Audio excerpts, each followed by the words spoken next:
Tandis que les pays fascistes s'adaptaient rapidement aux transformations modernes, les riches des deux grandes démocraties occidentales continuaient leur vieux train-train. Ce sont eux qui encouragèrent le réarmement de l'Allemagne, au lieu de l'interdire.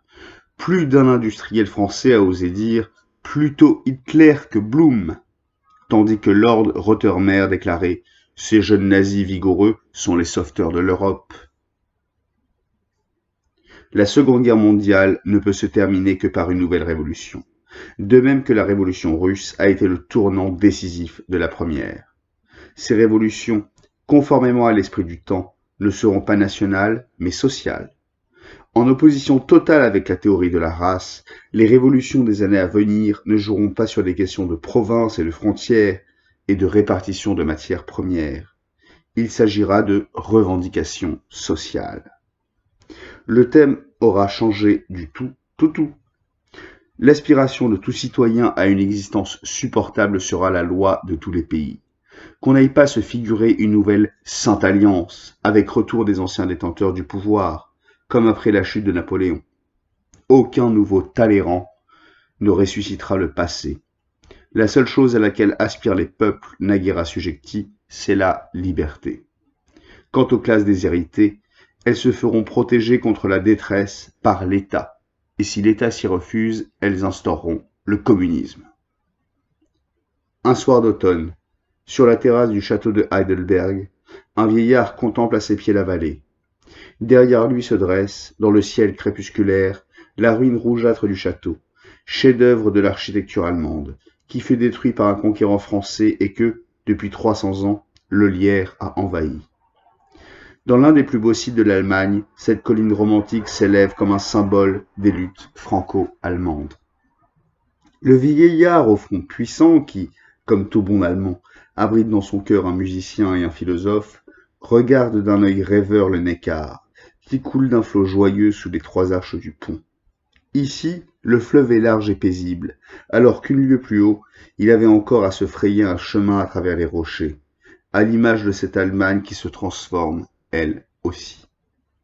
Des vignes en terrasse escaladent les coteaux d'en face, dont l'un s'appelle Königstuhl, chaise du roi.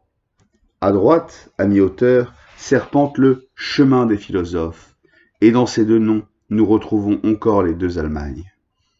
Le philosophe n'a qu'à se pencher pour voir la masse blanche de la plus ancienne université allemande. Depuis plus de 5 siècles et demi, des centaines de penseurs, accompagnés de leurs élèves, ont cherché ici la sagesse et la vérité. Dans cette ruelle tortueuse, Bunsen découvrit les éléments constitutifs des étoiles, réalisa l'analyse spectrale des planètes, identifia les matières qui s'y consument et fixa définitivement le spectre solaire. Quelques maisons plus loin, et presque en même temps, Helmholtz mesura les ondes de la lumière et du son et pénétra, avec le miroir oculaire, dans un sanctuaire fermé jusqu'alors. Continuant son investigation, l'œil du sage croit découvrir parmi les toiles aux tuiles ébréchées celui sous lequel Luther rencontra les humanistes, en présence du jeune et pâle Mélenchon, qui le vénérait si profondément. Ici même, sur la terrasse, l'ombre de Goethe est toujours là, hésitant entre l'amour et l'action, en proie à toutes les extases et à toutes les détresses, avant de trouver la sérénité de l'Italie. Il revint ici, 40 ans plus tard, avec la belle Marianne, pour laquelle il écrivit un poème immortel sur un humble fruit tombé d'un marronnier, sentinelle avancée dans ce coin de l'Allemagne, comme pour y entretenir la nostalgie du Sud. Là-bas, à l'ouest, où le soleil est en train de se coucher, on reconnaît à demi les ombres de 4 tours et de 2 coupoles.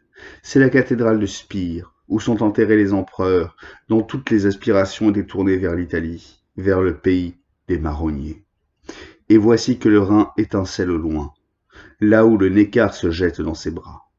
C'est tout près de là qu'Arioviste rencontra César et lui tint le langage par lequel ce livre commence. N'est-ce pas toute l'histoire de l'Allemagne qui s'étale sous la terrasse du vieux château? Il commence à faire frais. Le philosophe songe à regagner sa demeure. Il aperçoit à l'est de la ville, dans les nouveaux quartiers, un amoncellement de ruines. C'est l'œuvre d'un bombardier anglais, venu naguère pour venger Londres des attaques criminelles. Hier encore, les étudiants anglais venaient ici, pour recueillir la bonne parole. Sans doute est-ce l'un d'eux qui conduisit l'avion des justes représailles. Le vieillard rentrait chez lui en hâtant le pas. « Où sont ?» se demanda-t-il en arpentant sa studieuse cellule. « Où sont les temps de l'humanisme, de Luther, de Goethe, de Helmholtz? Qu'est devenu le renom allemand? La liberté de l'étude, la soif d'apprendre de la jeunesse? Où sont les barques décorées de lampions, d'où montaient les vieilles chansons joyeuses des étudiants, réveillant les échos des collines? Les empereurs reposent dans leurs caveaux, rêvant de leur expédition vers des terres lointaines. Les réformateurs sont loin, les laboratoires sont abandonnés. Seul le Rhin est le même qu'au temps de Siegfried, et quand ils rêvent, les Allemands entendent encore chanter la Lorelei. La nuit est tombée sur la ville et sur le Neckar, tombée aussi sur l'Allemagne. Le vieillard s'assied au piano et joue la dernière sonate de Beethoven. Emil Ludwig, Histoire des Allemands, 1941.